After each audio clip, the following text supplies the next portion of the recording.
আপনি কি floor cross করার কোনো চিন্তা ভাবনা আছে নাকি? প্রয়োজন হয় তাকে লবিতে ডেকে নিয়ে তখন আলাপ করবেন, এটা সংসদীয় রীতিনীতির বিরুদ্ধ। এই যে লাইট গুলো আছে, আমাদের মাননীয় সদস্য অনেকেই কমপ্লেন করেছেন এই লাইট গুলো তাদের সরাসরি চোখের উপর পড়ে। দুই তিনটা বিষয় আপনার দৃষ্টি আকর্ষণ করছি।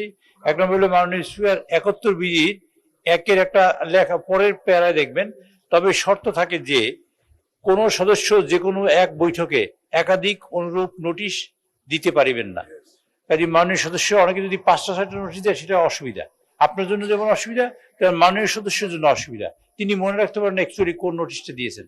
সেই জন্য এখন থেকে একটা অধিবেশনের জন্য একটা নোটিশই আপনারা দিবেন, এটা আপনার মাননীয় স্পিকারের মাধ্যমে আমি অনুরোধ করতে চাই।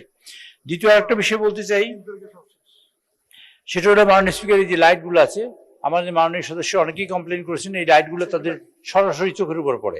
কাজে এই ব্যাপারে আপনি দৃষ্টি দেবেন, বা আমি সংশ্লিষ্ট মানে আমাদের সচিবালয় তারা যেন একটু দৃষ্টি দেয়, আপনার মাধ্যমে বলছি যে এই সকল লাইট গুলো সব চোখের উপরে পড়ে।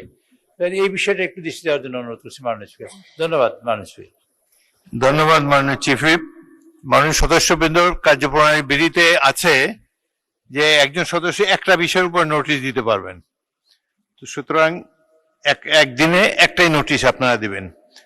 2 নম্বর, আমি স্থানীয় সরকার প্রতিমন্ত্রী মীর শাহ আলমের দৃষ্টি আকর্ষণ করছি, আপনি কি ফ্লোর ক্রস করার কোনো চিন্তা ভাবনা আছে নাকি?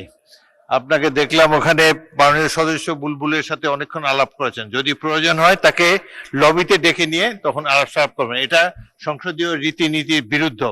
Floor crossing is not allowed. আর লাইটের সম্পর্কে সংসদ সচিবালয় তারা এ ব্যাপারে প্রয়োজনীয় দেখবেন।